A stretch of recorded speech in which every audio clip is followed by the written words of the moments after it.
Hi everyone, I'm here to explain just a basic version of the Wittig reaction, which I know we've talked about before, but here's a nice little refresher.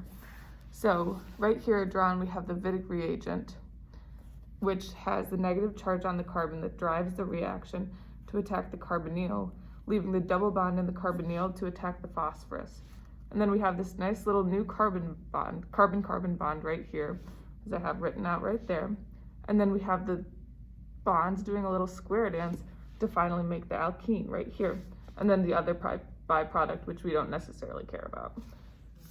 So next up we have the Horner-Wadsworth-Emmons reaction, which from now on I'm just going to refer to as the HWE reaction because it's a lot easier. It's very similar to the Wittig, in which we have a reagent that has a negative carbon and a phosphorus that's going to be an electron acceptor.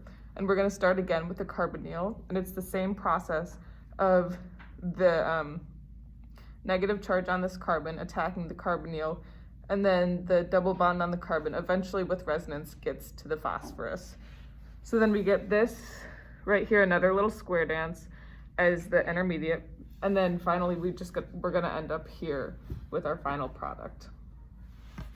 So I just wanted to give a general comparison between the two reactions, and I wrote them down for you guys here.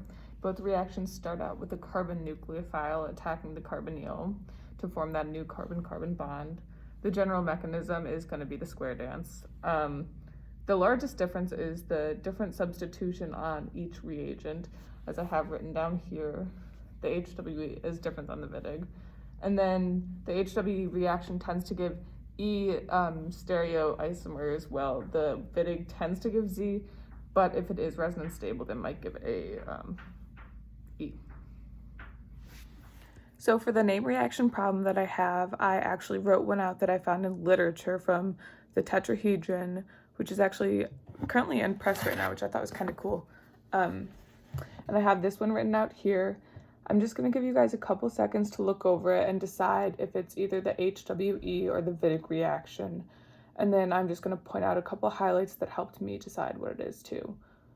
Just in general, I think it's nice that there's a carbonyl, and then you can see that you can guess that there's going to be a carbon nucleophile based on the positive charge in the phosphorus. So because you see the PPH3, that's how I knew that this reaction is going to be a Wittig reaction. And you can see that that's going to attack the carbonyl here, and because it's the ethyl, that's how you know that it's going to be 2 additional carbons. Thanks for watching. And then for the literature problem, I just wanted to walk you guys through the mechanism, just to give you a fresh little reminder. So here we have our starting material. The carbon nucleophile is going to attack the carbonyl. The double bond in the carbonyl will then attack the phosphorus. We get a nice little square here in which we'll do the square dance to get the final Z product that we have here. I also numbered the carbons starting with the Wittig reagent just to keep it all straight, because I think that's actually super helpful, because sometimes you might lose a carbon or 2 in there.